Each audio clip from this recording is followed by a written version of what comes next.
자, 오늘 말씀 보도록 합시다. 출애굽기 20장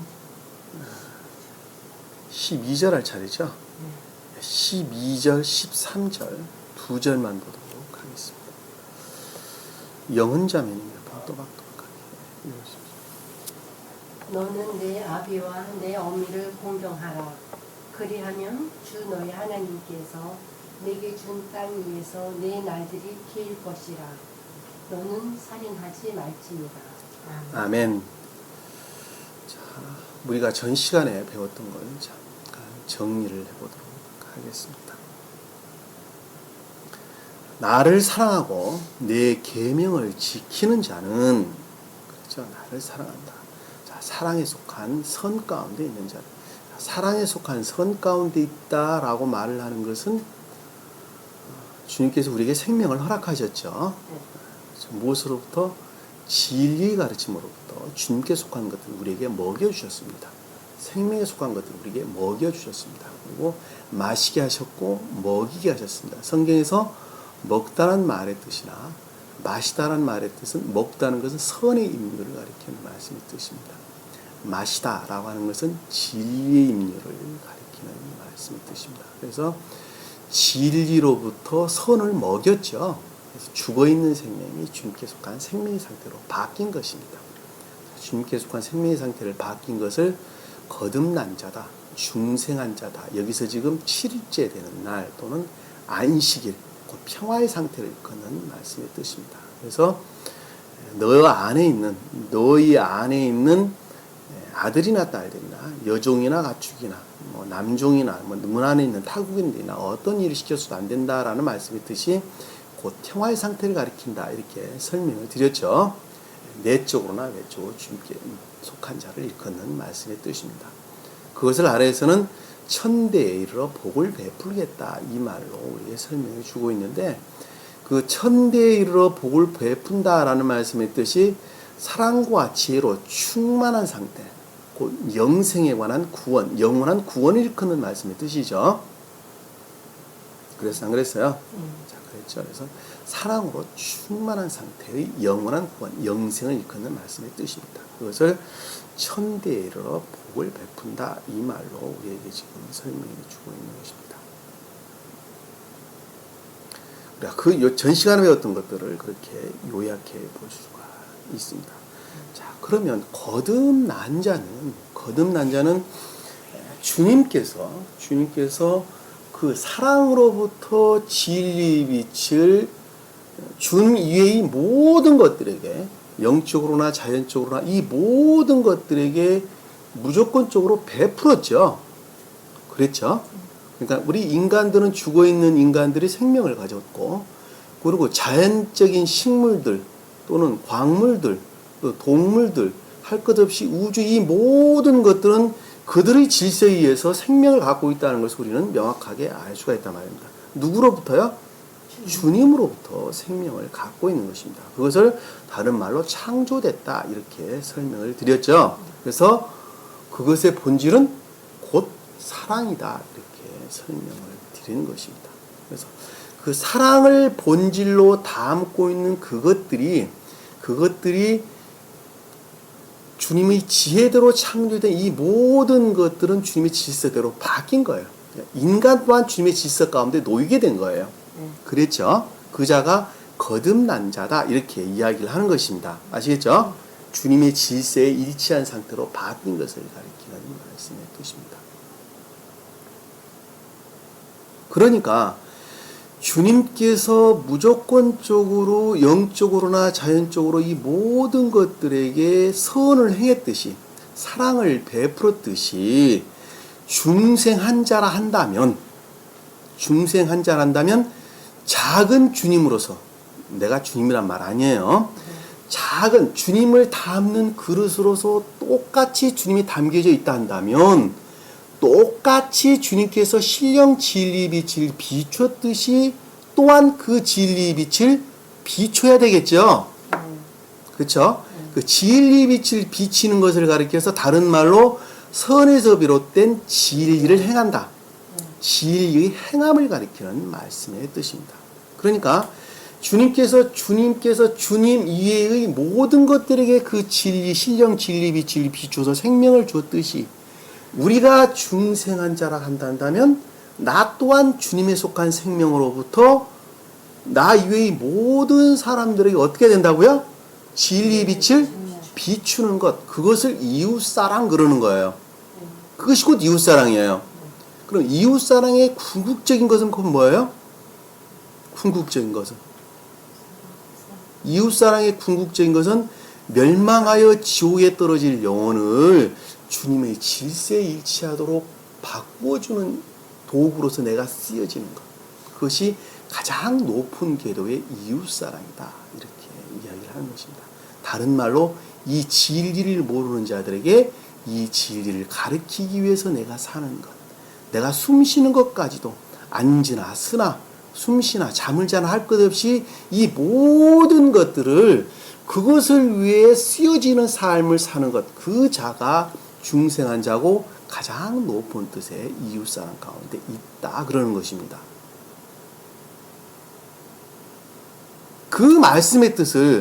그 말씀의 뜻을 지금 우리 오늘 본문 내용에 봤던 본문 12절 이하에 기록되어 있는 내용의 말씀의 뜻이에요. 그 이하의 내용이. 오늘은 그래서 부모를 공경하라. 그리하면 내 날이 길리라. 길 것이다. 라는 말씀의 뜻이 무엇인가. 그것을 우리가 그 차원에서 좀 더 한번 깊게 한번 우리가 말씀을 보자 말입니다. 그 말씀의 뜻이 무엇인가. 자, 성경에서 아버지다 라고 일컫는 것은 전부 다 존재되신 분을 일컫는 말씀의 뜻입니다. 신령 사랑으로서 주님을 가리키는 말씀의 뜻입니다. 그것을 아버지다 이렇게 이야기를 합니다. 그리고 신령 사랑에서 비롯된 신령 진리가 있죠. 네. 그렇죠. 신령 선에서 비롯된 신령 진리가 있는데 그 신령 진리에 속한 것들을 어머니다 이렇게 이야기를 하는 것입니다. 자, 신령 진리에 속한 것들을 어머니다라고 말을 할 때 이 신령 진리에 속한 것들은 다른 것 아닌 천계를 가리키는 말씀의 뜻이다 하는 것을 잘 알 수 있어요. 왜? 천계 자체가 신령 진리 가운데 있기 때문에 그렇습니다. 그 말을 다른 말로 신령 인간에 속한 것이기 때문에 그렇습니다. 신령 인간의 본질은 신령 사랑이다 그랬죠. 신령 사랑의 외현이 신령 인간입니다. 신령 인간이 곧 천계를 이루신 분이십니다. 아시겠죠? 네. 그럼 천계를 이루신 분이 곧 신령 진리 안에 있다라고 이야기를 하는 것입니다. 그래서 신령 진리 안에 있는 자들이 다 천사들을 가리키는 말씀의 뜻입니다. 왜? 그들은 진리 빛으로 충만한 상태에 있기 때문에 그렇습니다. 이 천사들은 주님이 인간과 달리 지은 피조물을 가리키는 것이 아니라 사람, 우리 인간들을 가리키는 말씀의 뜻입니다. 이 인간들이 죽으면은 영적인 사람을 가리켜서 구원받은 자, 그 자를 가리켜서 천사다 이렇게 이야기를 하는 것입니다. 천적인 사람을 천적인 천사, 영적인 사람을 영적인 천사, 자연적인 사람을 영인이다 이렇게 이야기를 하는 것입니다. 지옥에 속한 자들을 악마다. 그리고 지옥에서 비롯된 좀 더 외적인 것들을 가리켜서 귀신이다 이렇게 설명이 되는 것입니다. 아시겠죠? 악마도 다 사람을 가리키는 말씀의 뜻이에요. 귀신도 다 사람을 가리키는 말씀의 뜻입니다.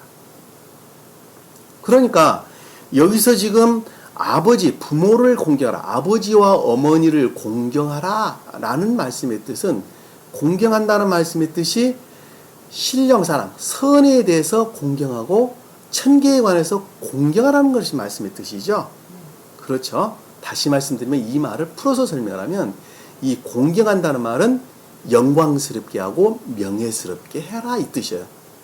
자, 신령 사랑에 관한 것, 또 신령 사랑에서 비롯된 선에 관한 것, 그것들에서 파생되어져 나온 이 모든 천계에 관한 것들을 항상 영광스럽게 하고 그것을 명예스럽게 하라 이 뜻입니다. 그리하면 내 날들이, 이 날들이라는 것은 생명을 가리키는 말의 뜻이나 이 날이라는 것은 히브리어로 보면 욤이라는 단어에서 욤, 한낮, 대낮 이 뜻이에요. 욤. 한낮은 태양빛이 좀 뜨거운 때. 아주 내리쬐는 아주 굉장히 따뜻한 때를 가리키는 말씀의 뜻이죠. 좋은 뜻으로. 그러니까 이게 한낮이라는 것은 사랑과 지혜로 충만한 때를 가리키는 말씀 뜻이다. 그것이 긴다라고 하는 말씀의 뜻은 그것으로 말미암은 영원한 영생, 곧 구원을 일컫는다 하는 것을 잘 알 수가 있습니다. 그 자가 부모를 사랑하는 자야. 그 자가. 자, 여기서 우리가 아주 놓쳐버려서는 안 될 아주 중요한 것들이 있는데 그것을 제가 설명을 하고자 하는 것입니다. 그러면 여기서 지금 부모라고 일컫는 육적인 아버지와 어머니는 사랑하지 말라는 말이냐? 그 말입니까? 아니죠. 자, 육적인 어머니와 아버지와 당연히 사랑하는 것입니다. 자, 그 말을 여러분들에게 이해가 가도록 설명을 드리도록 하겠습니다. 자, 영적인 생명은 다시 말씀드리면 앞에 지금 제가 전자에 설명했던 것들은 다 영적인 생명에 관한 것들이죠. 영적인 생명은 사회법을 잘 지키는 것으로부터 도덕적인 삶을 사는 것으로부터 다시 말씀드리면 사회법을 잘 지키고 도덕적인 삶을 사는 그 바탕 위에 영적인 삶이 이루어지는 것입니다. 다른 말로 표현하면 사회법도 잘 지키지 아니하고 도덕적인 삶도 살지 아니하면서 영적인 삶은 이루어질 수가 없다는 것을 우리는 잘 알 수가 있습니다.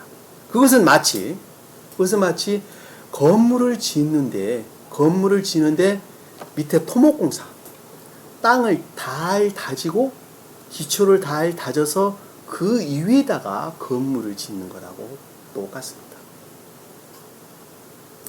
3층짜리 건물 짓는데 땅을 다지는 것하고 10층짜리 건물 짓는데 땅을 다지는 것하고 50층짜리 건물을 짓는데 땅을 다지는 것은 다르죠.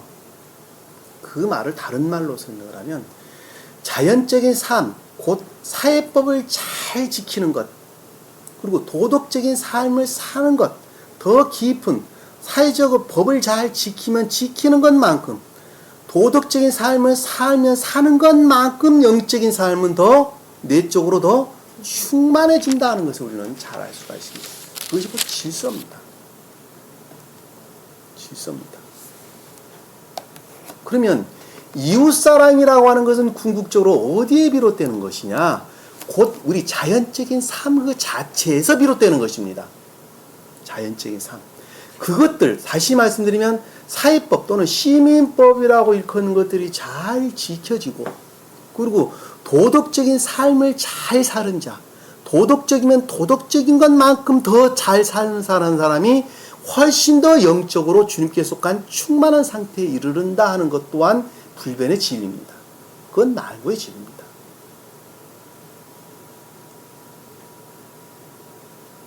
그래서 영적인 사람 또는 자연적인 사람이 어머니를 사랑한다. 아버지를 사랑한다. 그러니까 엄마 아버지를 사랑하지 않는 자는 영적으로 주님을 사랑할 수 있어요 없어요? 영적인 주님, 영적인 아버지 어머님을 사랑할 수 없다는 것은 당연한 논리인 것입니다. 그리고 저는 그 말씀을 그동안에 수도 없이 가르치기를 영적인 것들은 이 성경 말씀에 무엇에서 종결된다 그랬어요? 문자적인 뜻에서 종결되는 것입니다. 다시 말씀드리면 이 말씀의 문자적인 뜻은 교리로서 우리에게 가르치기에 충분히 합당한 것이다 하는 것을 우리는 잘 알 수가 있단 말입니다. 그래서 이 자연적 진리로 일컫는 말씀의 문자적인 뜻을 무시하면 곧 영적인 것 또한 무시하는 것입니다. 영적으로 또한 멸망한 자가 되는 것입니다. 왜냐하면 영적인 것들은 이 모든 것들이 이 자연적인 것들에서 종결되기 때문에 그렇습니다. 날 낳아주신 어머니와 아버지에게 효도하지 못하고 선을 행하지 못하고 보이지 않는 아버지 어머니를 사랑할 수가 없습니다. 설령 나를 낳아주지 아니었다 하더라도 양부모라 할지라도 나를 길러준 부모를 사랑하지 아니하고서는 아버지를, 여기서 말하는 영적인 아버지 어머니를 사랑할 수 없는 것은 너무 당연한 것입니다. 그러면 자연적으로 아버지와 어머니를 사랑하는 것과 영적으로 영적인 측면에서 자연적인 어머니와 아버지를 사랑하는 것은 겉보기에는 구분이 돼야 안 돼요. 겉보기에는 전혀 구분이 되지가 않습니다. 다시 말씀드리면 중생한 자가 자연적 어머니 아버지를 사랑하는 것과 중생하지 못한 자, 소위 말하면 자연적인 사람이 어머니와 아버지를 사랑하는 것, 겉보기에는 똑같아 보이나 그 본질에 있어서는 하늘과 땅만큼이나 차이가 나는 것입니다. 겉보기에 똑같이 보이나 영적인 사람은 양심, 주님의 이 진리의 가르침으로부터 형성된 진리의 가르침으로부터 형성된 새로운 의지, 새로운 마음이죠. 새로운 마음. 예전에 제가 설명드리기를 새로운 양심이라는 게 있단 말입니다. 이 양심. 이 양심이라는 다른 말로 새로운 의지를 가리키는 말씀의 뜻이에요. 그 새로운 의지에서 비롯된 이에 속한 총명. 그렇죠? 네. 우리 사람 마음은 의지와 이해가 있다. 의지라는 측면에서 새로운 양심이 형성이 됐고, 이 새롭게 형성된 그 양심으로부터 이해에 속한 생각에 관한 것, 이 모든 것들을 다스리게 되죠. 임유하게 되죠. 지배하게 되죠. 자, 그것으로부터 그 모습의 모습을 드러내게 되는데, 자연적으로 어머니와 아버지를 사랑한다는 그 사랑은 어디서 비롯되는 것이냐면 주님께서 넣어주신 새로운 양심으로부터 그 출발을 하고 있단 말이에요. 그렇기 때문에 영적인 사람이 어머니와 아버지, 육적인 어머니와 아버지를 사랑하는 것은 그 새로운 양심, 새로운 의지에서 비롯된 총명으로 말미암아 그 아버지와 어머님께 정신적으로, 육체적으로, 물질적으로 효도하고 주님께 봉사하는 거예요. 아시겠죠? 그러나 자연적인 사람은 그 안에 주님께 속한 것이 있어요, 없어요? 그것의 본질은 곧 자기 안에 탐욕만 자해가 자리 잡고 있다는 것을 우리는 잘 알 수가 있습니다. 다시 말씀드리면 질서가 도취된 상태에 있어요. 도취된 상태. 그러니까 주님께 속한 것이 아무것도 없는 자연적인 사람은 그 자연적인 성품으로서 어머니와 아버지에게 효도하고 있다. 선을 베풀고 있다는 것을 잘 알 수 있습니다. 그것은 그 본질에 있어서 영적인 사람과 180도가 다르다 하는 것을 우리는 잘 알 수 있습니다. 완전히 다르다는 것을 잘 알 수 있어요. 그 말씀 이해가 되시죠?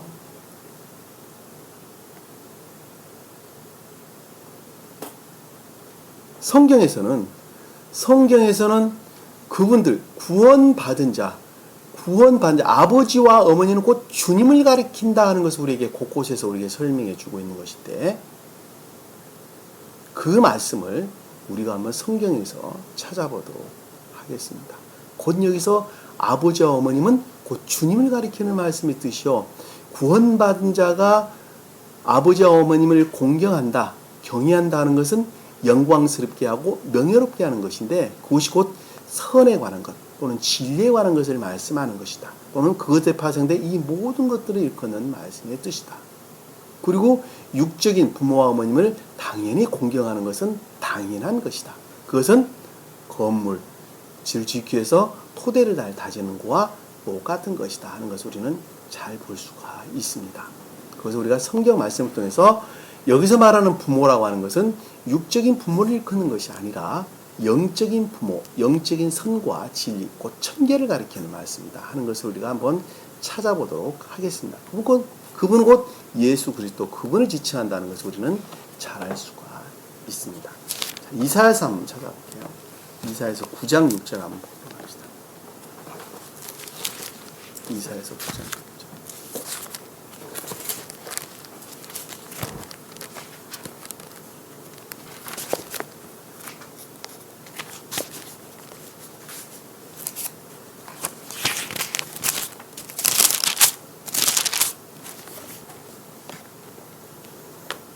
이는 우리에게 한 아이가 낳고, 한 아이가 낳죠. 우리에게 낳았다는 말은 지금 이사야가 기록하고 있는데 멸망된 유대교회를 가리키는 말씀의 뜻이에요. 왜냐하면 지금 이사야는 지금 이스라엘이 지금 이방인들에게 멸망을 당했죠. 아시리아와 바벨론이 멸망을 당하고 난 다음에 지금 이사야가 쓴 글이에요. 그렇기 때문에 멸망된 이사야 교회, 곧 교회에 속한 것들이 아무것도 남아있지 않는 내 영의 상태를 일컫는 말씀의 뜻이란 말입니다. 오직 우상숭배 가운데 빠진 내 영의 상태를 가리켜서 여기서 지금 이사야가 쓴 여기서 우리라는 말로 좀 설명이 되고 있는 것입니다. 아시겠죠? 네. 이스라엘 교회가 멸망당했습니다 라고 말할 때 바벨론은 멸망을 당했습니다. 또는 아시리아의 멸망을 당했습니다 라고 하니까 그건 역사적인 사실이죠. 네. 그럼에도 불구하고 그것들의 영적인 뜻은 내가 세상 탐욕 가운데 빠진 상태를 일컫는 말씀의 뜻입니다. 자아에서 비롯된 세간의, 자아와 세간의 그런 지배욕 상태에 빠진 것. 그 상태가 멸망된 상태로 지금 우리에게 표징적으로 보여주고 있는 것입니다. 아시겠죠? 그 가운데 한 아이가 낳았다라고 하는 말씀은 새로운 어떠한 것들이 지금 태어났죠. 태어났는데 우리에게 한 아들을 주셨으니 자, 새로운 신령 진리가 임유했다는 말씀. 아들은 히브리어로 벤을 가리키는 말씀입니다. 벤. 우리에게 한 아들을 주어졌으니 라고 할 때 신령 진리가 우리에게 임유를 했다는 말의 뜻입니다. 아시겠죠? 신령 진리가 주어졌는데 정부가 그의 얻기 위해 있을 것이요. 이 정부 다른 말로 정사라는 말로 설명되어 있죠. 이 정사라는 말은 지배 통치, 지배하고 통치하는 이 모든 것들이 그 얻기 위해 있다라는 것은 신령 진리의 신령선에서 비롯된 신령 진리의 능력 가운데 있다라는 말씀의 뜻이죠. 굉장히 번역을 할 때 어렵게 해놨어요. 모사다, 무슨 기묘자다, 무슨 정사다, 무슨 기묘자다, 모사다 이런 말로 설명되어 있는데 그 한자용어로서 지금 그렇게 설명이 되어 있는 것입니다. 아시겠죠? 이것도 어떤 바보 목사가 또 이상한 말 하더라고, 여기서. 이 모사다, 기묘다라는 말은 쓸 수 없다는 말로 설명하는데, 그거 참, 알지 못하는 데서 아주 여러 말 나오는 것입니다. 자, 이 정사라는 말은 지배하고 통치하는 것을 일컫는 말씀의 뜻입니다. 그러니까는 어깨 위라고 하는 존재로부터 말미암는 신령 진리의 통치 아래 있다라는 말씀의 뜻이에요. 아시겠죠? 그의 이름이라는 뭐예요? 그의 이름은 선에 관한, 신령선에 관한, 그리고 신령선에서 비롯된 신령 진리에 관한, 그리고 그것들에도 파생된 교회에 속한 모든 것들이 그의 이름이죠. 그 이름은 경이로운 분이라. 자, 모사다, 기묘자라는 말씀 뜻이 기묘자라는 말이 경이롭다는 겁니다. 그동안에 발견하지 못했던 경이로운 것이다. 놀라운 것이다. 이 뜻입니다. 아시겠죠? 그동안에 우리가 알지 못했던 이 놀라운 것이고 상담자다, 모사다라는 것은 그것들이 가르침이다라는 뜻이다. 가르침. 그것들은 우리가 그동안에 알지 못했던 아주 경이롭고 놀라운 것이었고 또한 그것들을 가르침이었고 라는 뜻이에요. 아시겠죠? 자, 상담자요. 그것은 능하신 하나님이라. 이 능하다는 것은 뭐예요? 지배하다. 능하다는 것은 강한, 위대한 지도자다라는 뜻이에요. 통치자라는 것은 위대한, 여기서 능하신 하나님이다라는 것은 능하다는 것은 뭐라고요? 강한, 위대한. 자, 강한, 위대한. 하나님은 엘로힘이 아닙니다. 오늘 보면 엘이란 단어 써요. 엘이야. 통치자. 능력자라는 뜻입니다. 능력자. 그러니까 여기서 보면 위대한 능력자다 이 뜻이에요. 위대한 능력자. 위대한 하나님이라는 안 하고 능력자라는 말을 하나님이라는 말을 번역을 해놨는데 그 뜻이 아니라는 것. 그러니까 여기서 보면 주님에 속한 신령선에서 비롯된 신령선에 속한 신령질, 또 그것들에서 파생된 주님에 속한 이 모든 것들은 너무너무도 경이로운 것이고, 그 경이로운 또한 가르침이고 그리고 위대한 능력에 속한 것이다. 위대한 능력자다. 이렇게 지금 우리에게 설명해 주고 있는 것이죠. 그것은 영원하신 뭐예요? 아버지다. 그것이 곧 존재되신 그분을 가리킨다. 이렇게 이야기하고 있는 것입니다. 여기서 아버지란 단어가 아부란 단어. 아부는 히브리어 단어의 첫 글자입니다. 첫 글자. 알렙이란 단어예요. 알렙으로부터 나오는 단어예요. 선으로서 존재되신 그분 자신을 가리키는 말씀의 뜻입니다. 아브란 단어는 알렙과 베트의 합성어인데, 이 알렙이란 단어는 숫소를 일컫는 말씀의 뜻입니다. 숫소. 베트라는 것은 우리 마음, 집을 가리키는 단어예요. 집이 숫소하고 붙었더니 같이 결합되어 있는 거예요. 그것이 아브란 단어예요. 히브리 언어를 보면 그 말이 무슨 뜻입니까? 집하고 숫소가 이렇게 함께 결합되어 있는 것이 아브란 단어예요. 그게 무슨 뜻입니까? 집이라고 하는 것은 의지 측면에서 우리 마음을 가리킵니다. 성경 어디에서나 집이라고 하는 단어는 베이트인데 의지 측면에서 우리 마음을 가리켜서 집이라고 그럽니다. 집. 성경에 수도 없이 집이라는 말 많이 등장을 하죠. 우리 의지 측면에서 마음. 이 소라고 하는 것은 선을 일컫는 말씀의 뜻입니다. 선. 그러니까 우리 마음 안에 선을 영접한 자가 주님께 속한 자가 되는 거예요. 그것을 갖다가 달렛이라는 말로 우리에게 갇혀있는 우리 마음의 상태를 가리키는 말씀의 뜻입니다. 이 기멜이라는 것은 낙타를 일컫는 말씀의 뜻이에요. 이해의 측면에서 우리에게 설명을 주고 있는 것입니다. 히브리어로 기멜이, 그러니까 알렙, 베트, 기멜, 달렛이 4개가 딱 나온단 말이에요. 그것이 우리 마음의 상태, 의지 측면에서 우리 마음을 가리켜서 베트라는 단어를, 이해의 측면에서 우리 마음을 가리켜서 기멜이란 단어를, 그리고 그 안에 주님께 속한 것을 가리켜서 알렙이라고 하는 소라는 단어를, 그것을 우리 마음의 상태를 가리켜서 달렛이다라는 말로 설명이 되는 것입니다. 히브리 알파벳 가리키고 있는 거예요, 지금. 그것이 곧 생명이다 라고 해서 해라는 단어가 그 다음에 등장을 하는 것입니다. 해가 성경에서는 주님께 속한 생명을 가리키는 단어입니다. 그것이 주님과 결합될 수 있는 갈고리 역할을 한다. 그래서 바브란 단어가 그 다음에 등장을 하는 것입니다. 그리고 그것은 오직 진리로만부터 이루어진다라고 해서 자의란 단어가 그 다음에 등장을 하는 것입니다. 자의. 예. 그 무기를 가리키는 겁니다. 무기. 여기까지만 제가 설명을 드릴게요. 그 다음 다 할 수 없어요. 왜? 오늘 이 시간 그거 가리키는 시간이 아니기 때문에. 그게 히브리어 알파벳에서 우리가 찾아볼 수 있는 내용의 뜻입니다. 아시겠죠? 그래서 여기서 지금 보면 아버지다라고 할 때 아부, 곧 아버지, 조상, 뭐 이런 말로 해석이 돼서 나오는데, 그 알렙, 곧 신령사랑, 가장 높은 뜻으로 선이 곧 주님 자신을 가리키는 신령 사랑을 일컫는 말씀의 뜻이죠. 그 존재되신 분을 가리킨다는 것은 아주 명확해요.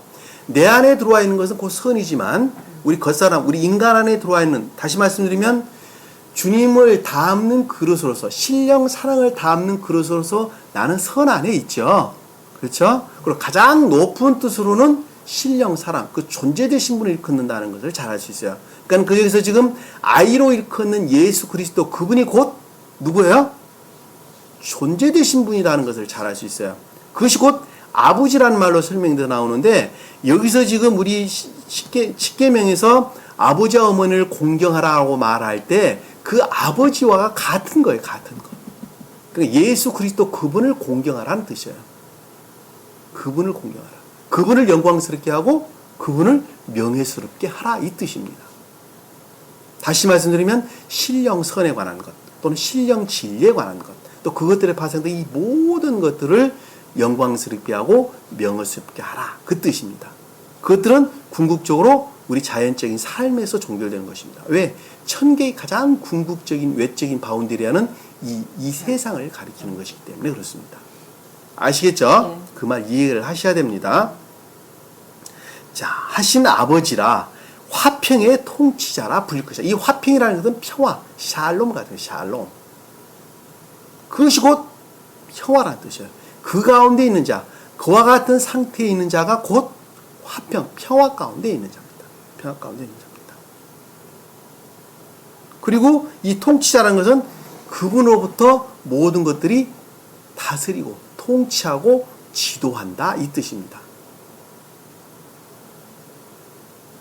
이해가 되시죠? 네.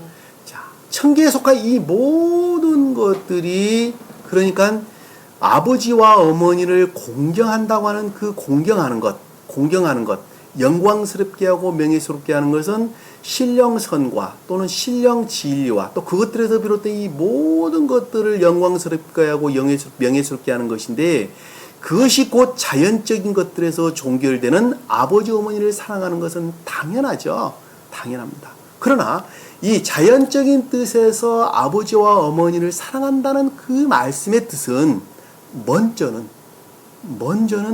나를 사랑하는 데부터 있는 것입니다. 나를 사랑해야 돼요. 그것이 이웃사랑의 시작이에요. 나를 사랑한다 라고 말을 하니까 자할 가운데 빠진다 그 뜻이 아니에요. 그 뜻 아니에요. 나를 사랑한다 라는 말씀의 뜻은 내가 우선은 건강해야 한다. 내가 건강해야 돼. 그래야 왜? 그래야 부모님께 효도할 수 있을 것이기 때문에 그렇습니다. 그래야 내가 이웃들에게 선을 행할 수 있을 것이기 때문에 그렇습니다. 그래야 내가 자식들을 잘 돌볼 수 있기 때문에 그렇습니다. 그래야 내가 이 세상 가운데서 그 일익을 감당할 수 있을 것이기 때문에 그렇습니다. 그러니까 내가 건강해야 돼요. 영적으로도 마찬가지고 육적으로도 건강해야 돼요. 영적으로 병들게 되면 많은 사람들을 지옥으로 끌고 가게 되죠. 그러니까 영적으로도 건강해야 돼요. 그리고 육적으로도 건강해야 돼요. 그것은 내 신체에 비유해서 설명해 볼 수가 있어요. 내 신체에 비유해서. 내 심장이 튼튼해야 돼요. 그리고 폐장도 튼튼해야 돼요. 위장도 건강해야 돼요. 간장도 건강해야 돼요. 신장도 건강해야 돼요. 각가지 우리 몸 안에 있는 장기들, 그 지체들은 다 건강해야 돼요. 그래야 내 몸이 건강하고 왕성하게 활동할 수 있는 것하고 똑같은 것입니다.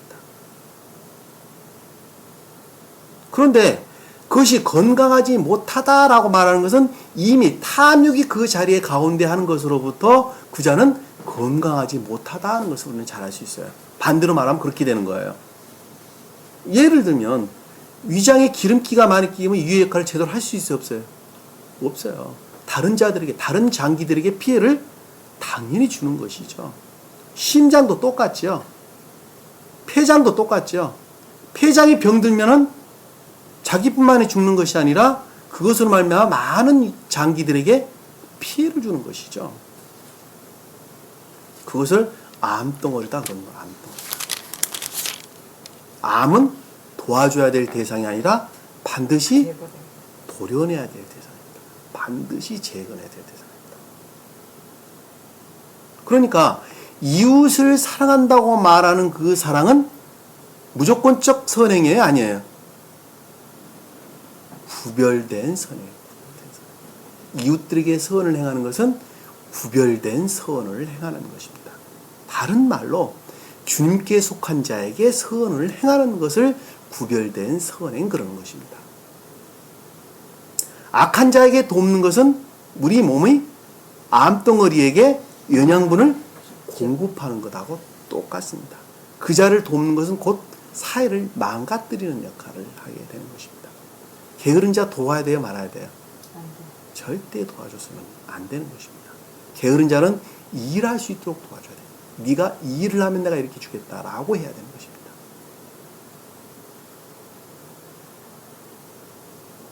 그러니까 이 세상적으로도 이웃사랑이라고 말하는 것들은 반드시 영적인 것과 결합된 이웃사랑이 돼야 되는 거예요. 아시겠죠? 네.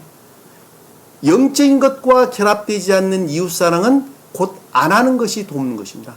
안 하는 것이 이웃을 사랑하는 거예요. 남을 안 도와주는 것이 이웃을 사랑하는 거예요. 왜냐하면 그 사람이 어떠한 사람이 잘 모르는 것이니까.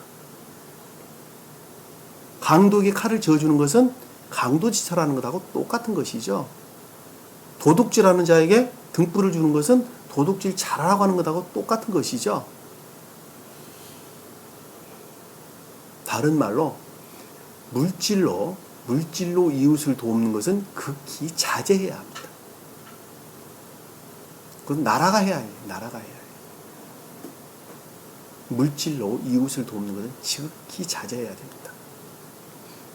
그리고 특별히 조심해야 합니다. 잘 살펴서 해야 합니다. 아시겠죠? 그러니까 자연적인 뜻으로 부모를 공경한다. 여기서 어머니와 아버지를 공경한다라는 것은 먼저 나 자신을 잘 살피는 것으로부터 부모를 공경할 수가 있는 것입니다. 영적인 아버지와 어머니를 공경할 수 있어요. 그리고 좀 더 넓게는 내가 낳은 아들, 딸들을 잘 가르쳐야 돼요. 잘 가르쳐야 돼요. 나쁜 길에 빠지지 아니하도록. 그리고 올바른 가치관이 형성될 수 있도록. 특히 교회에 속한 자들은 이 진리의 가르침 가운데 잘 인도될 수 있도록 아들, 딸들을 자기가 낳은 자식들을 잘 가르쳐야 돼요. 그리고 세상에서 얻은 이 모든 지식들, 감관으로부터 형성된 이 모든 지식들을 이 영적인 것들을 깨닫고 이해하는 도구로서 쓰여질 수 있도록 항상 지도하고 가르쳐야 돼요. 자연적인 뜻으로는 잘 교육하고 잘 가르치는 것을 가르치는 말씀이 뜻이라는 것. 내 자식들을 잘 돌봐야 돼요. 영적으로나 육적으로 거지 만들어서는 안 된단 말입니다. 그것이 가장 높은 뜻으로 어머니와 아버지, 여기서 하늘에 계신 아버지와 어머님을 사랑하는 것이고 자연적으로 어머니와 아버지를 사랑하는 것입니다. 그리고 좀 더 넓게는 내가 열심히 일해야 해요. 열심히 일해야 합니다. 일하지 아니한 자는 곧 먹지도 말라 그랬어요. 열심히 일해야 합니다. 내가 처한 직장에서 나에게 주어진 환경 가운데에서 내가 소속된 회사에서 열심히 일하는 것입니다. 왜? 내가 일을 하는 것으로부터 정당한 대가를 받는 것이고 그것으로부터 이 자연적인 삶은 이루어질 것이기 때문에 그렇습니다. 내가 일하지 않은 것만큼 그 일을 다른 사람이 하겠죠.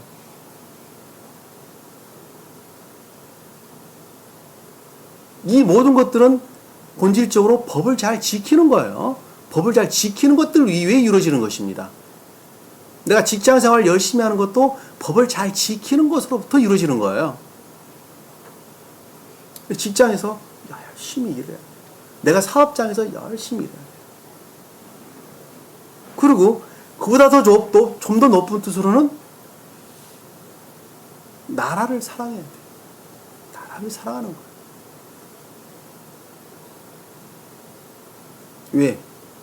넓은 뜻으로 우리를 보호하기 때문에. 외적인 침입으로부터 우리를 보호해주는 어머니와 아버지 역할을 하는 것이기 때문에 그렇습니다. 나라를 사랑하는 것입니다.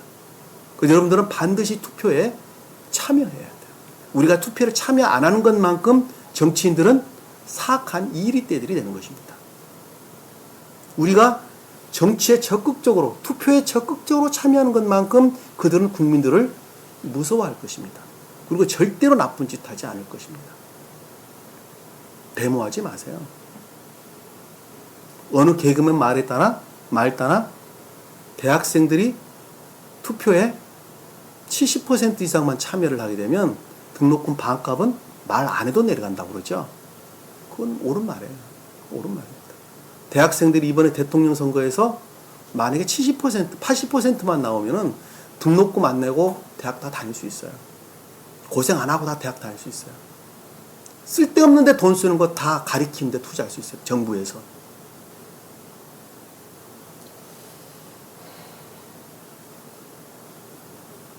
반값 먹고 외치지 마세요. 여러분들이 투표하세요. 투표하면 80%만 나와도 다 4년대 대학까지 다 공짜로 다닙니다. 그만큼 국민들이 편하게 살 수 있어요. 왜? 교육에 투자를 돈을 안 할 것이기 때문에. 나라를 사랑하는 그걸 가리키는 말의 뜻이에요. 자기들이 자기 주머니, 자기 배불리기에 혈안이 되어 있는 이 모든 것들을 다 국민들을 위해서 쓰는 것입니다. 요즘 무슨 솔로몬 저축은행이 무슨 뭐 상호 신용금기나 제2금융권 여러 가지 비리 때문에 좀 소란스럽죠. 다 그대로 주머니에 들어가던 돈들이 다 국민들에게 쓰여지는 거예요. 왜? 그들의 생명은 거기에 있기 때문에 그런 것입니다. 우리가 나라를 사랑하지 않은 것만큼 그들은 이리떼들이 되는 거예요. 늑대들이 되는 것입니다. 한마디로 말하면. 나라를 사랑하는 건 다른 걸 가리키는 것이 아니에요.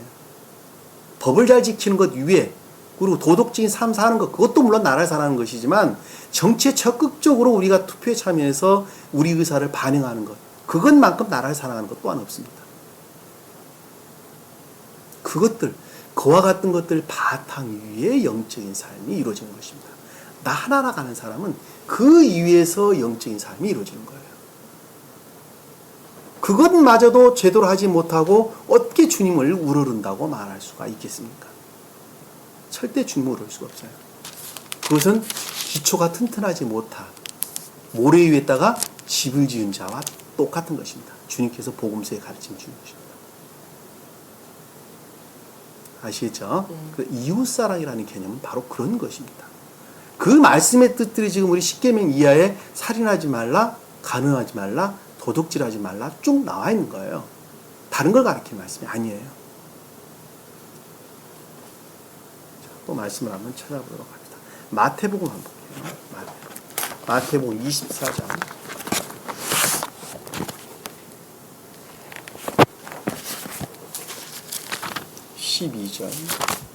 마태복음 24장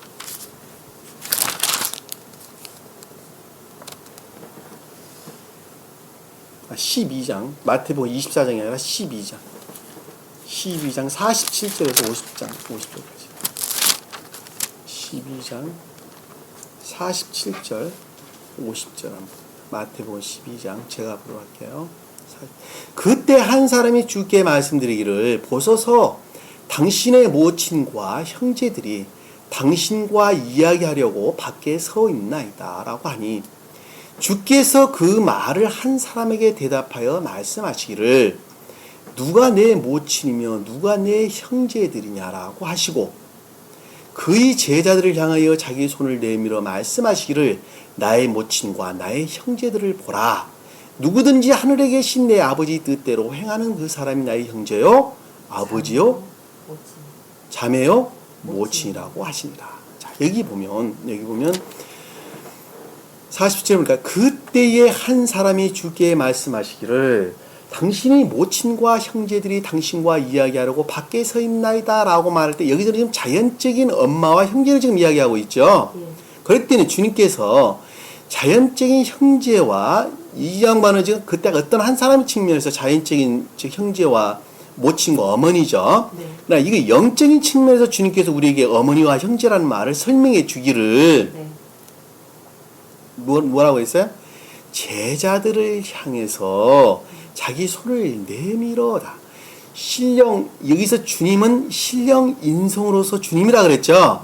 곧 신령 인성의 측면에서 신령 진리로서 주님을 가리키는 말씀의 뜻입니다. 아시겠죠? 예수 그리스도 그분은 자, 그분은 자기 손을 내밀었다라는 말씀의 뜻은 신령 진리의 능력 가운데 있다는 말씀의 뜻이죠. 신령 진리의 능력으로부터 교회를 이룬 모친은 어머니, 히브리어로 헬라어로 메테르. 히브리어는 M이라는 단어입니다. M. 히브리어는 M, 헬라어로는 메테르라는 단어입니다. 메테르. 주님의 신령 진리의 능력으로부터 교회가 이루어지는데, 교회가 모친이다, 교회가 이루어지는데, 그것은 곧 무엇으로부터 이룬다고요? 형제들로부터 형제. 이룬다. 인애에 속한 선 가운데 있는 자가 곧 교회다라는 말씀의 뜻이에요. 그 자가 어머니고 형제다. 다시 말씀드리면 그 가운데 있는 것을 가리키는 말씀의 뜻입니다. 여기서 모친이라는 것은 교회를 일컫는 영적인 교회를 가리키는 말씀의 뜻입니다. 그리고 형제라는 것은 믿음에 속한 자, 믿음에 속한 진리 가운데 있는 자, 믿음에 속한 선 가운데 있는 자, 또는 인애에 속한 선 가운데 있는 자가 형제라는 단어입니다. 백성은 진리 가운데 있는 자를, 형제는 어디에서나 인애에 속한 선 가운데 있다. 아델포스가 나왔다. 아델포스가 맞나 모르겠네요. 아델포스가 맞습니다. 인애에 속한 선 가운데 있는 자, 그 자가 곧 영적인 교회를 이룬 자고, 그것이 곧 내 모친이고 내 형제다. 이렇게 지금 설명하고 있는 것입니다. 여기 성경에서 지금 우리가 오늘 본문 말씀에 봤던 아버지와 어머니를 사랑하고 할 때 이 영적인 교회, 곧 천계에 관한 것들을 가리킨다는 것을 잘 알 수 있어요. 아시겠죠? 예. 자, 그 아래에 보면, 누구든지 하늘에 계신 아버지 뜻대로 행하는 자, 그 자가 교회를 이루고 있다는 것을 잘 알 수 있어요. 아버지라는 것은 파테르, 히브리어로는 파테르. 다시 말씀드리면 아버지 뜻이라는 건 신령 선에 속한 의지 가운데, 다시 말하면 선을 우러르는 의지 가운데 있는 자, 뜻이라는 것은 의지에 속한 것이죠. 예. 무엇을 뜻한다는 것은 생각에 속한 것이 아니라, 이해에 속한 것이 아니라 의지에 속한 것입니다. 그러니까 아버지, 선을 행하고자 하는 자, 선을 행하고자 하는 자, 그 자가 나의 형제요, 나의 자매요, 나의 모친이다. 이렇게 이야기하는 것입니다. 그러니까 여기서 나의 형제다라는 것은 신령선의 이루고자 하는, 행하고자 하는 의지 가운데, 신령선을 행하고자 하는 의지 가운데 있는 그 자가 인애에 속한 선 가운데 있는 자요, 그 자가 선에 대한 애정 가운데 있는 자요, 그 자가 곧 영적인 교회를 이루는 것이다.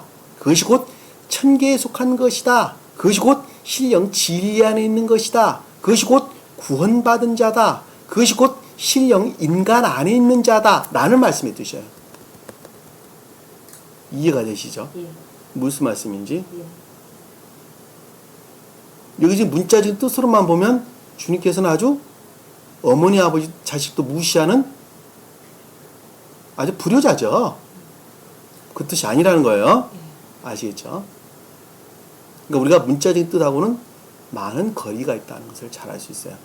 그것이 곧 아까 말했던 형제라고 하는, 여기서 형제라고 하는, 자매라고 하는, 영적인 교회라고 하는 것은 궁극적으로 자연적 뜻으로부터 종결되는 것인데, 그것이 곧 어머니고 형제고 자매다.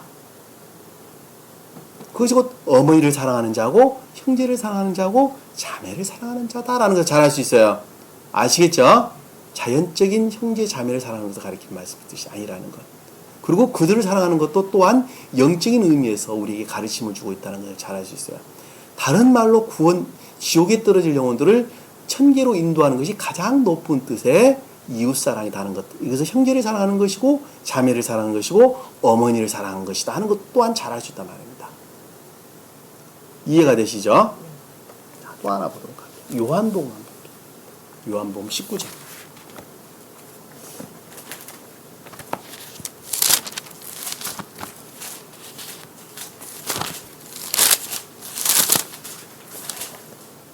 요한복음 26절 볼게요. 26절, 27절까지 보도록 합시다. 그때 예수께서 자기 모친과 사랑하는 제자가 곁에 있는 것을 보시고, 자, 여기는 지금 주님께서 십자가에 못 박힌 상태에서 지금 우리에게 설명해 주고 있는 것이죠. 십자가에 못 박혀서 운명하기 직전에 지금 있는 상태를 지금 우리에게 설명해 주고 있습니다. 자, 여기서 모친이라는 단어는 메테르라는 단어를 썼는데, 여기서는 지금 이 모친이라고 하는 단어는 마리아를 일컫는 말씀의 뜻이 아니에요. 네. 여기서 보면 마리아를 가리키는 말씀의 뜻인데 여기서 지금 모치라는 것은 영적인 교회를 가리키는 말씀의 뜻입니다. 다시 말씀드리면 중생한 자를 일컫는 말씀의 뜻이에요. 네. 네? 예. 왜, 뭘 이게 중생한 자라는 것을 알 수가 있습니까? 사랑하는 제자가 곁에 있다 이렇게 설명하고 있는 거예요. 주님과 결합되어 있다는 것을 잘 알 수 있단 말입니다. 그러니까 중생한 영적인 교회에 속한 자 그리고 사랑하는 제자다라고 하는 것은 그것들에서 비롯된 진리의 가르침 가운데 있는 자를 제자라 그랬어요. 네. 중생한 자가 선에서 비롯된 진리의 가르침 가운데 있는 자를 여기서 제자 그랬어요. 주님 곁에 있다라고 말하는 것은 중생한 자를 일컫는다는 것을 잘 알 수 있단 말입니다. 네. 아시겠죠? 네. 가장 높은 뜻으로는 주님께서 인성과 신성의 합의를 가리키는 말씀의 뜻이라는 것도 잘 알 수 있어요.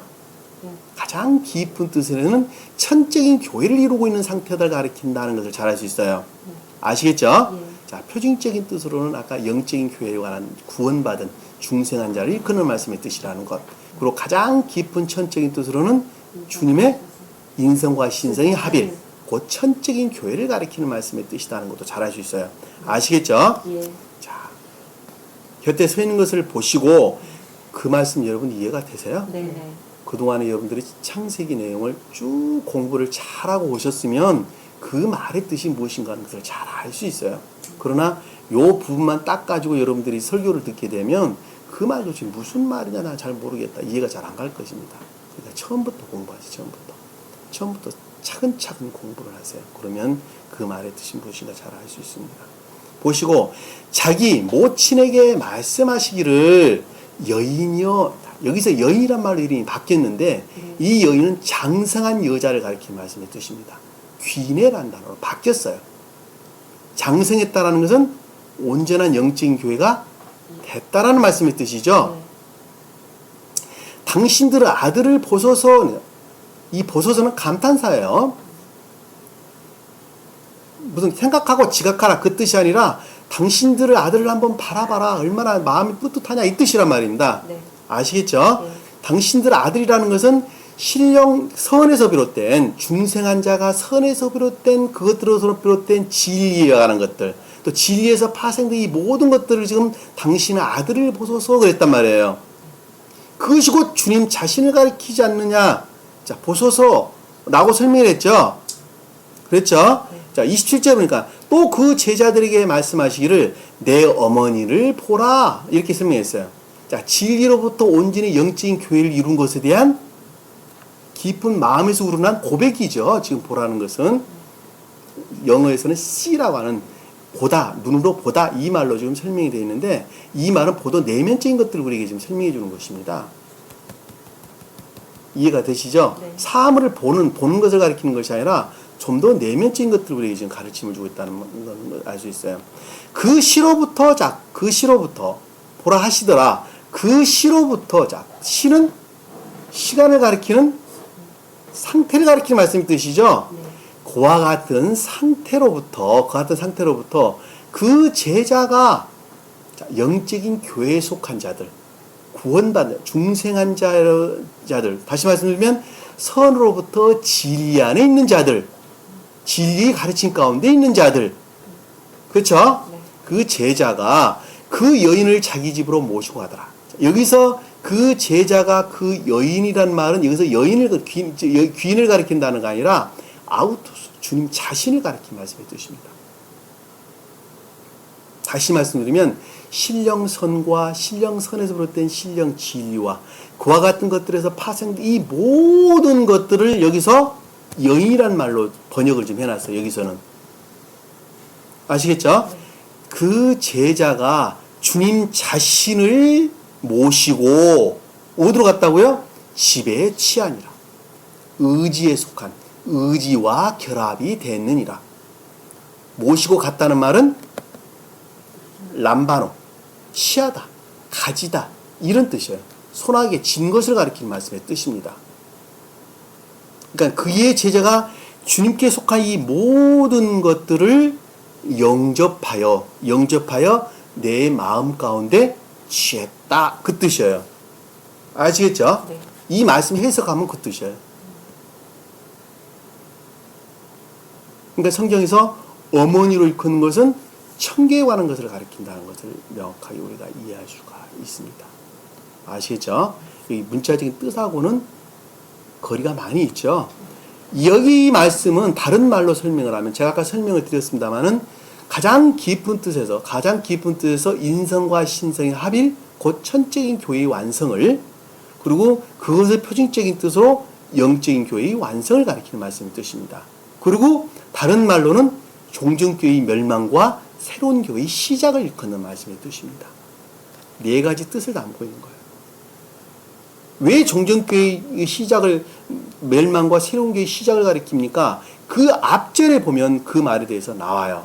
그 앞절에 보면 25절에 보면 이제 예수의 십자가 곁에서 주의 모친과 이모와 클로파와 아내 마리아와 막달라 마리아가 서 있더라. 다 여자들이에요. 다 새로운 교회를 가리키는 말씀의 뜻이에요. 새로운 교회가 준비되는 것을 가리키는 말씀의 뜻이에요. 시작하려고 준비되어 있어요. 모친은 설명드렸죠. 영적인 교회의 시작을. 그리고 아내 마리아는 클로파의 아내라는 것은 그와 같은 상태에 속한 새로운 영적인 교회의 시작을, 막달라 마리아는 외적인 교회의 새로운 시작을 가리키는 말씀의 뜻입니다. 네, 주님의 영화로부터 새로운 교회는 시작되는 것이기 때문에 그렇습니다. 그래서 이 말은 그와 같은 깊은 뜻들을 담고 있는 것입니다. 아시겠죠?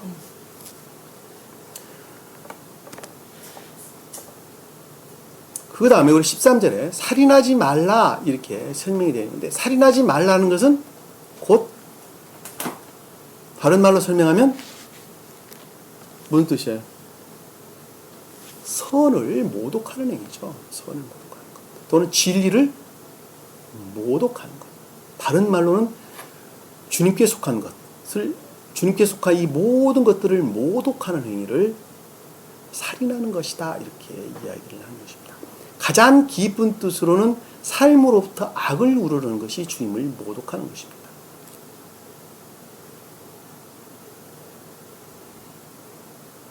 또는 자연적인 뜻으로는 살인하는 것을 가리키는 말씀의 뜻이죠. 네.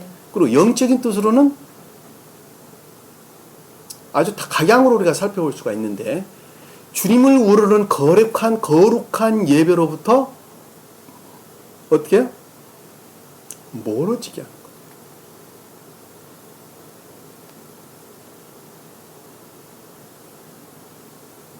멀어지게 하는 그 행위가 곧 살인하는 행위를 가리키는 말씀 뜻입니다. 문독강, 정독강, 이독강 뭐 다 거룩한 예배로부터 멀어지게 한 자들이에요. 주님을 살인한 자들입니다. 개신교도 똑같습니다. 주님을 살인한 자들입니다. 유대교회는 주님을 살인했죠. 유대교회는 주님을 살인했습니다. 주님으로 말미암는 곧 신령 사랑과 신령 진리에서 비롯된 그것들을 파생된 교회에 속한 이 모든 것들을 파괴시키는 것, 파멸시키는 것을 가리켜서 모독한 자다 이렇게, 살인한 자다 이렇게 이야기하는 것입니다. 히브리어로는 라차흐라는 단어가 있습니다. 라차흐, 산산조각 부수다, 산산조각으로 부수다 이런 뜻입니다. 그것이 곧 살인한다는 뜻입니다.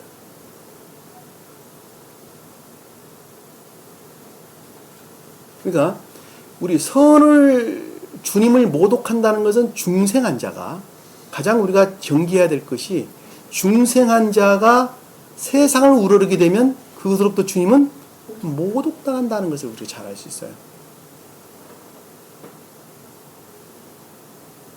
그렇죠? 그리고 주님께 속한 자가 자기 탐욕을 우르를 목적으로 이 진리를 가리키게 되면 뭐가 모독되는 거예요? 진리가 모독을 당한다는 것을 잘 알 수가 있습니다.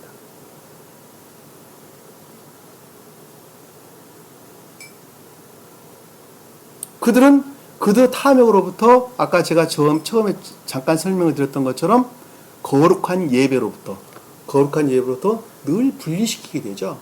그리고 끊임없이 진리를 이화하게 되는데, 그것을 가리켜서 간음하지 말라 이렇게 이야기를 하는 것입니다. 이해가 되시죠? 이 말을 살인이라는 것은 자연적 살인을 가리키는 것이 아니라 영적인 살인을 가리킨다는 것을 우리가 말씀으로부터 한번 찾아보도록 하겠습니다. 마태복음 5장 한번 볼까요? 마태복음 5장 21절 한번 보도록 합시다.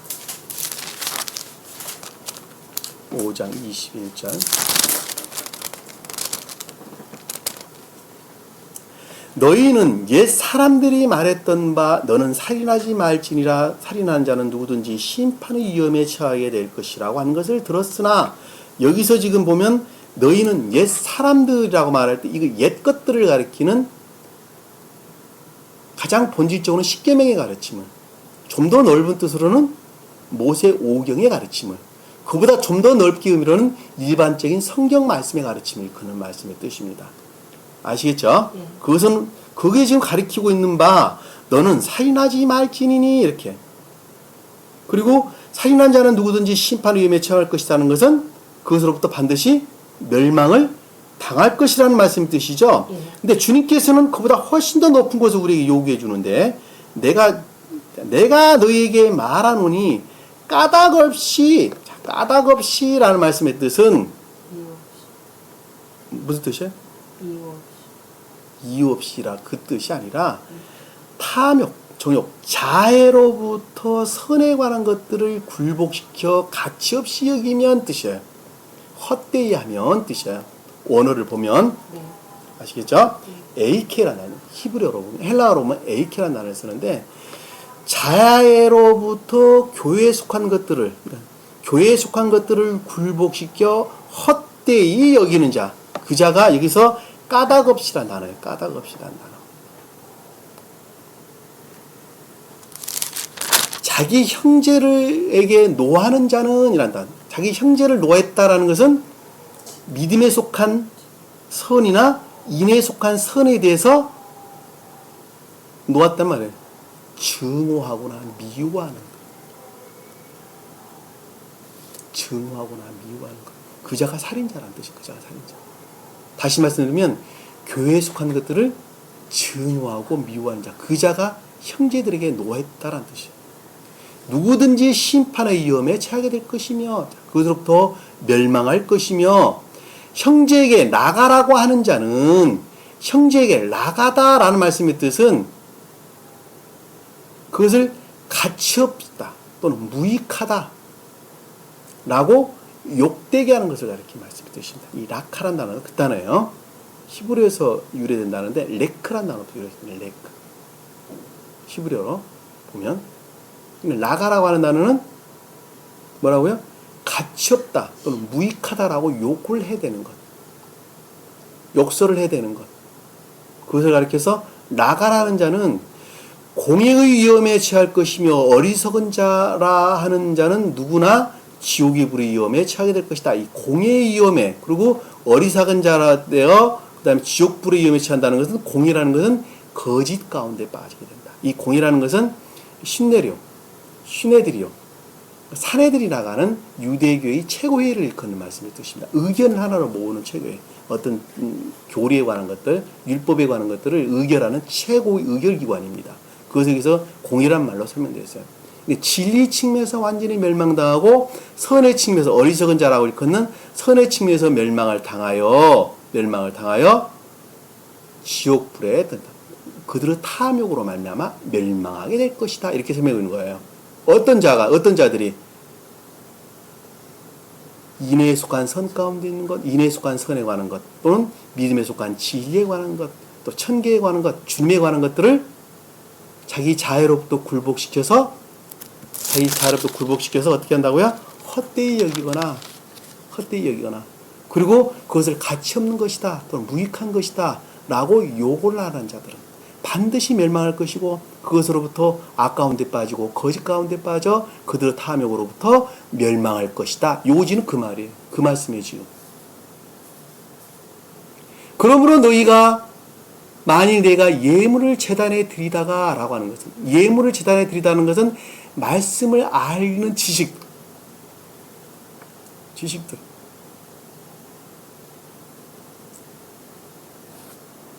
인에 속한 것들 또는 믿음에 속한 것들 이런 것들을 가리킨 것입니다. 제단에 드리다가라고는 주님과의 결합을 가리키는 말씀의 뜻이죠. 네. 제단은 곧 주님 자신을 가리키는 말씀의 뜻입니다. 제단을 드린다라는 건 주님과의 결합을 가리키는 말씀의 뜻이에요. 진리라는 지식으로부터 믿음에 관한 것 또는 인애에 관한 것들로부터 주님과의 결합을 가리키는 말씀의 뜻이에요. 그런데 내 형제가 내게 반감을 갖고 있다는 것이 생각나거든. 이 반감을 갖고 있다는 것은 멀리 떨어진 것. 다시 말씀드리면 인애에 속한 믿음으로부터 선으로부터 또는 믿음에 속한 선으로부터 멀리 떨어져 있는 것들이 생각이 나거든. 내가 멀리 떨어져 있어. 반대로 그만큼 아까운 데 빠져 있다는 말씀의 뜻이죠. 멀리 떨어져 있다는 말씀의 뜻은 여기서 반감을 갖고 있다. 이 반감이라는 것이 멀리 떨어져 있는 그 단어예요. 멀리 떨어져 있는 것. 오늘 보면 그래요. 멀리 떨어져 있는 것을 너희가 알거든. 다시 악과 거짓 가운데 빠져 있는 것을 너희가 알거든. 생각나거든. 내 예물을 제단 앞에 두고 라고 하는 말씀의 뜻은 그것으로부터는 주님과 결합할 수가 없고, 자, 제단 앞에 둔다는 것은 결합할 수가 없다는 말씀의 뜻이죠. 그렇죠? 없고 가서 내 형제와 먼저 화해하고 와서 예물을 드리라. 다 형제와 화해한다는 말씀의 뜻은 뭐예요? 인애에 속한 선 가운데 또는 믿음에 속한 선 가운데 나아가고 그것이 곧 주님과 예물을 주님께 드린다, 제단에 바친다라는 것은 그것이 곧 주님과의 하나됨을 가리키는 말씀이란다라는 뜻입니다. 이해가 되시죠? 무슨 말씀인지? 그것이 곧 주님께 예물을 드리는 것이란다, 이렇게 하는 것입니다. 내적인 것으로부터 분리된 외적인 예물을 드리는 것은 아무런 의미가 없는 것이단다. 그럼에도 불구하고 자연적인 뜻에서 종결되는 것이기 때문에 우리가 형제화해 곧 인애에 속한 선 가운데 믿음에 속한 선 가운데 사는 자가 그 마음을 담아서 또한 물질로 주님께 예배를 드릴 때에 주님께서 그것을 기뻐히 받으신다라는 말로 우리 이해해 볼 수 있어요. 네. 그렇죠? 네. 그러니까 여러분들 교회에 참석해야 돼요, 말아야 돼요? 네. 반드시 교회에 나가야 됩니다. 반드시 교회에 나가서 예배 드려야 됩니다. 왜? 그래야지 여러분들이 여러분 자신을 다시 한번 발견할 수가 있기 때문에 그렇습니다. 내가 교회니까 예배라는 건 내 삶을 가리키기 때문에 교회 나가는 거 아니야. 그거 아닙니다. 인애에 속한 선 가운데 있는 자, 그리고 믿음에 속한 선 가운데 있는 자는 반드시 예배로부터도 주님께 나가는 것입니다. 그 자는 교회에 나오지 말라 그래도 나와요. 그 자는 구원받은 자는 교회에 나오지 말라 그래도 교회에 나옵니다.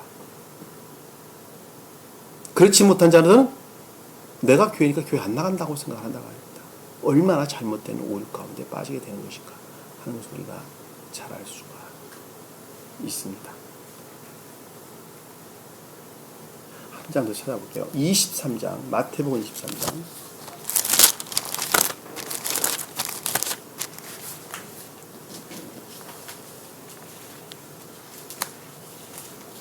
마태복음 23장 34절 한번 볼게요.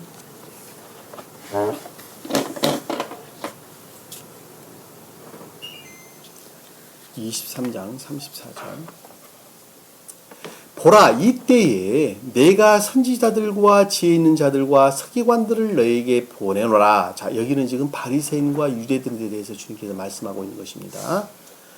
다시 말씀드리면 완전히 멸망된 교회를 지금 주님께서 지칭하고 있어요. 왜냐하면 이 앞에 보면 바리새인과 유대인들을 향해서 주님께서 지금 아주 심하게 질타를 지금 하고 있는 내용에서 지금 비롯된 것입니다. 완전히 멸망된 유대교회 그 다음에 지금 이어지고 있다는 것을 잘 알 수 있어요.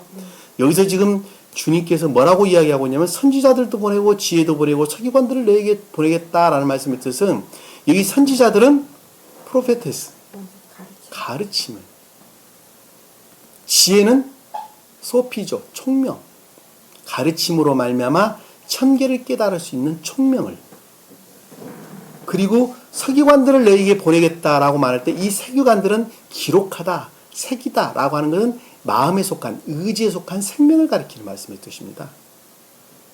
다시 말씀드리면 신령 인성에서 비롯된 신령 진리의 가르침으로부터 천계에 관하여 영적인 것들에 관하여 깨달음을 너에게 줄 것이고, 그리고 그 깨달음으로부터 생명을 너에게 보내노니라 라는 말씀이시죠. 너에게 보내노라.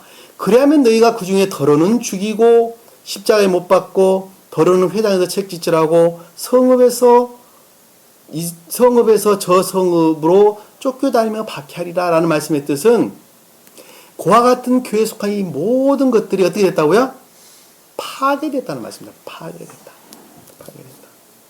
여기서 죽였다라는 말씀의 뜻은 생명을 앗아간 것을 가리키는 말씀의 뜻입니다. 아시겠죠? 네. 십자가에 못 박혔다. 그리고 회당에서 책짓질했다라는 것은 선의 측면에서 진리 측면에서 소멸을 가리키는 말씀, 모독당하는 소멸을 가리키는 말씀의 뜻입니다. 그리고 성읍에서 저 성읍 쪽에 쫓아다니며 박해하더라라는 것은 교리 측면에서 완전한 소멸을 일컫는 말씀의 뜻입니다. 이쪽 도시에서 저쪽 도시, 폴리스라는 말을 썼어요. 히브리 언어를 보면, 헬라 언어를 보면 교리 측면에서 완전한 소멸을, 다시 말해 이 유대교회를 가리키는 말씀의 뜻이라는 걸 잘 알 수 있어요. 주님께서 다 보내셨죠. 선지자도 보내고 지혜도 보내고 서기관도 다 보냈죠. 근데 그들의 잘못된 마음에서 비롯된, 자아에서 비롯된, 또 자기 탐욕에서 비롯된 거짓된 이산사설, 그들이 창안한 갖가지 이단 교리, 율법으로 행위로부터 다 소멸되어 버렸어요. 다 소멸되어 버렸어요. 그와 같은 다 소멸되어 버렸어요. 그 말을 지금 위에서 설명해 주고 있는 것입니다. 아시겠죠? 25절에 보면 그리하면 땅에서 쏟아진 의로운 모든 피가 너희 위로 돌아오르니, 자, 의로운 모든 피라는 것, 의로운 피라고 하는 것은 선한 뜻으로 신령 선에서 비롯된 신령 진리를 가리키나, 여기서 지금 반대의 뜻으로 그들의 탐욕으로부터 완전히 모욕당한, 멸망당한이라는 뜻이죠. 그렇죠? 그 피가 너희 위로 돌아오르니 너희 마음 가운데 자리 잡게, 자아에 속한 상태로 남게 됐다는 말의 뜻이죠. 네. 자아로부터 완전한 탐욕 가운데 빠지게 되리니, 말을 풀으면 그 뜻이에요. 아시겠죠? 의인의 아벨의 피로부터 너희 성전과 제단 사이에 죽인 바라바카의 아들 사갈의 피까지라. 여기 보면 의인의 아벨의 피다라는 것은 초기 상태, 나 하나로 보는 가장 내적인 또는 속사람에 관한, 인에 속한 선에 관한 것들이 완전히 모독을 당했고, 아벨의 피가, 그리고 바라키아의 아들 사가라는 것은 자연적인 선의 측면에서, 자연적인 진리 측면에서 또한 완전히 죽였다. 죽임을 당했다. 그 뜻이 아래 보면 죽인 바라키아의 아들과 사가라의 피까지라는 뜻입니다. 이것을 좀 더 외적으로 표현을 하게 되면 초기 교회로부터 완전히 멸망된 유대 교회까지를 일컫는 말씀의 뜻이에요. 자연적인 뜻으로 보면, 좀 더 외적인 뜻으로 보면, 그러나 나 하나로 보면 가장 내 내면에 속한 이 모든 것들로부터 가장 궁극적인, 가장 외적인, 가장 감관적인 선의 측면에서 또는 진리 측면에서 완전히 자아로부터 탐욕까지 데 빠진 것을 일컫는 말씀의 뜻이라는 것.